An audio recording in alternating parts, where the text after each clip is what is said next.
అందరికీ నమస్కారం. మీ శ్రేయోభిలాషి. మీకు ఏదైనా అనారోగ్యం వస్తే ఎక్కువ శాతం మంత్రగాళ్ళ కాడికి లేదా సాధువుల దగ్గరికి వెళ్తున్నారు. హాస్పిటల్కి వెళ్ళట్లేదు చాలామంది. అది తప్పు. ముందు హాస్పిటల్కి వెళ్ళండి.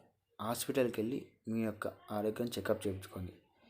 అక్కడ కాని పక్షంలో ఎన్నో మన భారతదేశంలో అతి శక్తివంతమైన దేవాలయాలు ఉన్నాయి.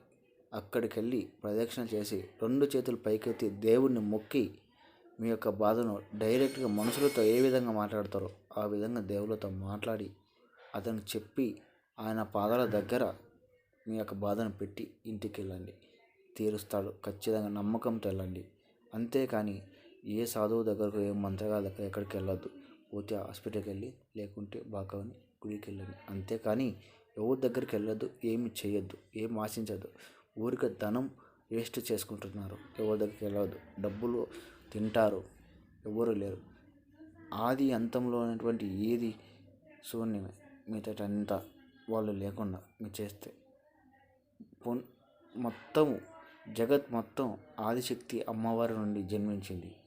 వాయమ నుండి ఆ తల్లి నుండి బ్రహ్మ విష్ణు మహేశ్వరు ఉద్భవించిన తర్వాత ఈ జగత్ మొదలైనది. కనుక వాళ్ళకు మించిన మంత్రగాల శక్తులు అది పెద్ద ఎవరు లేరు.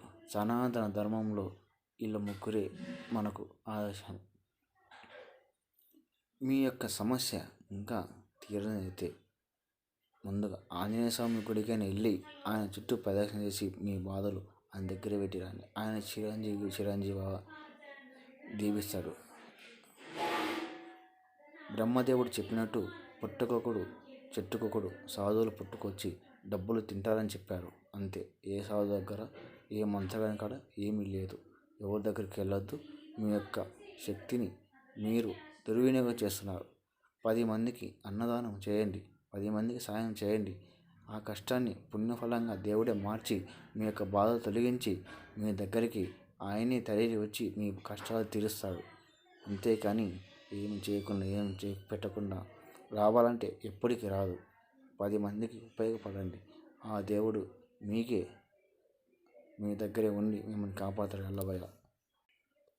ఏ సాధువుల దగ్గరికి వెళ్ళొద్దు. ఏ మంత్రగాలకి వెళ్ళొద్దు. హాస్పిటల్కి వెళ్ళిన తర్వాత కుదరకుంటే అప్పుడు దేవాలయాల దగ్గరికి వెళ్ళండి. ఆంజనేయ స్వామి శక్తివంతం ఎవరి దగ్గర లేదు.